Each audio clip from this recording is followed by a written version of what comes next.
Mapagpalang araw na naman nga sa inyo guys. So for today's video, update lang tayo ulit.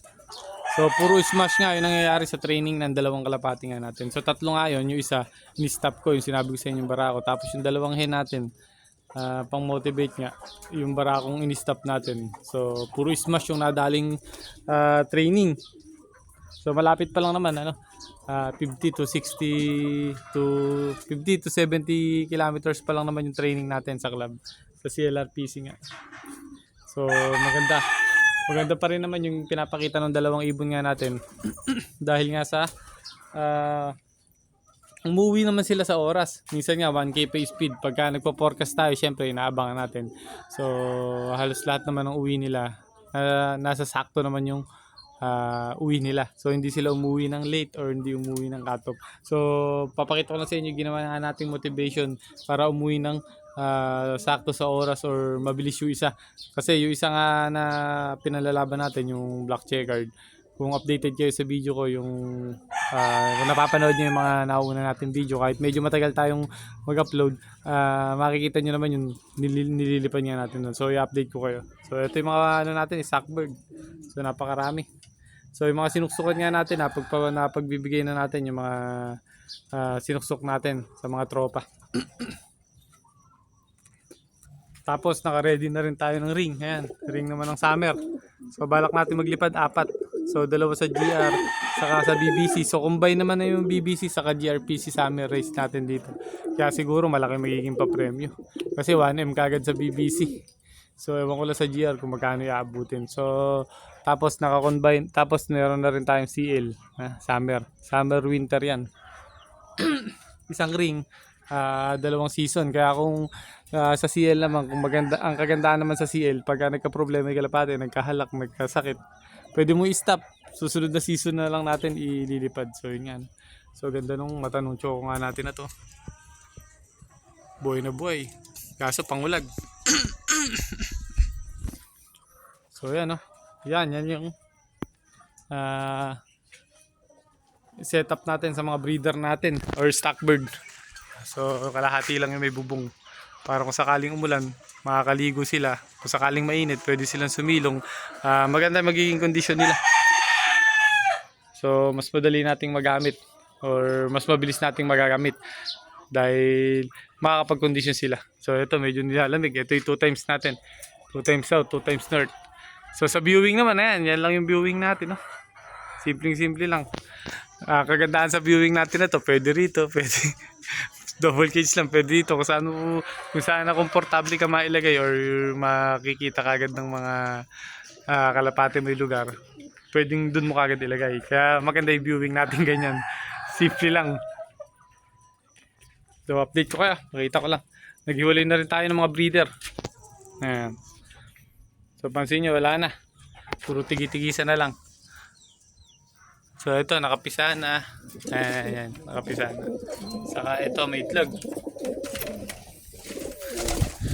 So ito nga ilalaban natin. Isasampa na ulit natin mamaya. So hindi ko alam kung Pangasinan pa rin yung hagis. Ayan. So yan yung ni-stop ko, yung checkered na yan. So maganda yung motivation na ginagawa nga natin. Pag mo-motivate pala, maganda. Dahil ayan, kasama niya kapares niya. So sa akin naman kasi, sa tagal ko naglilipad, napakadalang ko maglipad ng halimbawa naglipad tayo ng norte, hindi sila nag-iitlog. Siguro sa pagpapakain kasi nakokontrol natin yung pagpapakain. Maganda yung katawan nila pero hindi sila nag-iitlog. So maganda rin yung patuka natin. So ayun, ganda ng kondisyon ng choco natin. Sasampa na mamaya. Ang ginagawa ko naman dyan, pag uwi ng linggo, hindi wala ng paronda yan. Martis na ako nagpapalipad kung sakali ngayong araw. Pero tingin ko kahit di na ako magpalipad ngayong araw.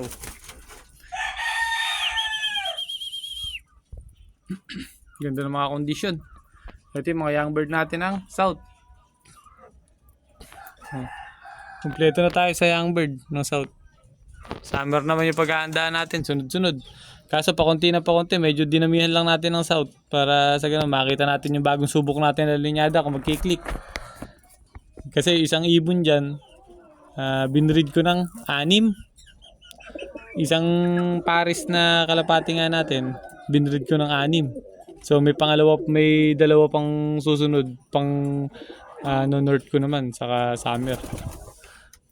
Pero yung 6 na magkakapatid dyan, isa lang ang lilipa rin yan, puro south. Para malaman kung magkiklik yung pag-pairing nga natin. So mahirap naman subukan pagka isa pares lang yung pinalabas nga natin.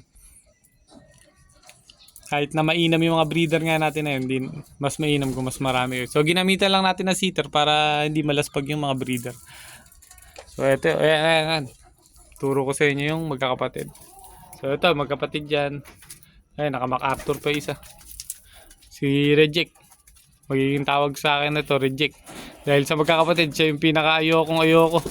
So mahabay liig, malaki ulo. Bala ko nga patayin eh. Ikalin eh. Kaso, yaman na. Malilate tayo. So ayan, magkapatid. Ito. Ayan. Si Reject. Ito. Saka dalawang nasa dulo. Kapatid din nila. Saka ito. Hindi pala. Yun. Ito. Ito. Saka ito. Saka yan. Saka ito. Ito. So magkakapatid dyan. So kung mapapansin nyo, si Reject yung pinakakaiba. So yung pinakamalaki, malaki ulo. Basta iba yung hawak ng katawan niya. Pakiramdam ko parang di uuwi. Kaya pinangalanan ko agad na Reject. Pero syempre isa lang ang bloodline yan. Malalaman natin kung ano magiging resulta. So 6. Tapos may 2 pa tayong pang summer sa north na kapatid nila. Kaya pinahinga ko na ngayon yung breeder nga natin na yan. So tingnan nyo, ayun o. Laking ibon yan. Laki ng ulo. So sabi nga nila, pag malaki ulo, matalino.